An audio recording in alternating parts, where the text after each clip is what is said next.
if you're working on optimizing the health of your lady garden microbiome, you definitely want to start by being selective about who gets to go down there.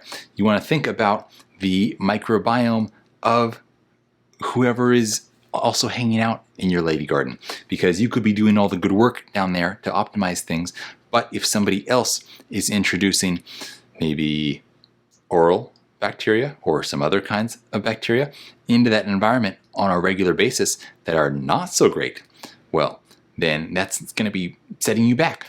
So you really want to think about who you're partnering with in this journey, and you have to have a partner that's supportive of your journey as well, and tell them this could really lead to better health for them in the short term and long term. Now, also, you have to think about what kind of bacteria you do want in there. Now, when we look at the research, vaginal microbiome communities that are dominated by lactobacillus species, and particularly a species called Lactobacillus crispatus or lactobacillus, I always feel like it should be pronounced crispatus. I don't know, it just kind of reads that way to me. Maybe I'm totally wrong. But these are most associated with high levels of vaginal health. So you could certainly use vaginal probiotics for these. They have vaginal suppositories that you can use. And these don't have a tremendous amount of research behind them in terms of efficacy, but to me it's very promising. To me it makes sense. If you want good bacteria in there, why not introduce some very directly? The other approach is to work on your own gut microbiome. You might think, what? But the gut is not connected to there. It's not, and the following is something that a lot of people don't like to think about for understandable reasons, but there is some migration of bacteria that happens from the rectum to the vagina.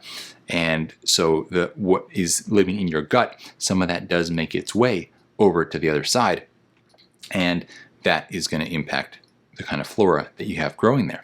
So working on gut health, that means, of course, having a clean diet, not having processed foods, not having trans fats and lots of sugar.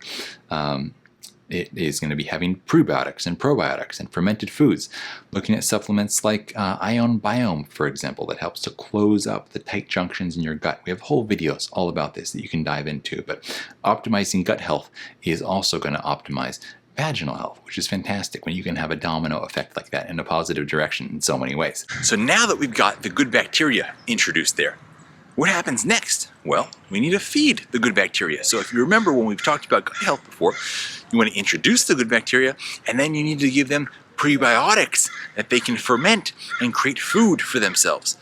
So how's that going to happen here? We're not necessarily going to be doing that with something like Jerusalem artichoke inulin or chicory fiber, right?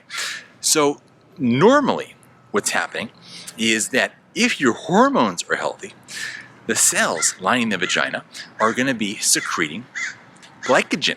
And this glycogen can then be fermented into fuel for the probiotics. So this is your prebiotic fuel. However, if your hormones are imbalanced, as unfortunately the hormones of so many women these days are, that's not going to be necessarily happening as it should be. So what you can do in the meantime, while we're trying to really revamp things here, and while on the side you're also going to want to be working on your hormone balance, is that you can speak with your OBGYN. Hopefully you've got a really cool one, and you can see about getting a special vaginal health gel made for you by a compounding pharmacy. And lactulose is what you want to have in here. Lactulose is a great prebiotic that can be fermented by the lactobacillus bacteria that we really want to have dominating the environment in there. And you also want to have lactic acid in there.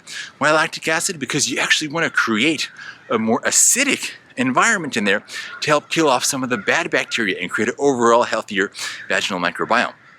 So I hope you'll be able to pull all of this together and create a spectacular paradise for good bacteria to thrive down there and for you to be super happy. Thanks again for joining me today, guys. If you've learned something new in this video or found it interesting, please do me a favor, leave a like below and leave a comment below with what that thing was that was new for you. And if you wouldn't mind, I would love to have you along for the journey with us here as we continue deeper into the magical world of the human body and how to optimize health on all levels. So go ahead and click subscribe and ring that bell icon so you can make sure not to miss out on anything that we're putting out there for you to learn from. Have an amazing day and look forward to seeing you all again very soon.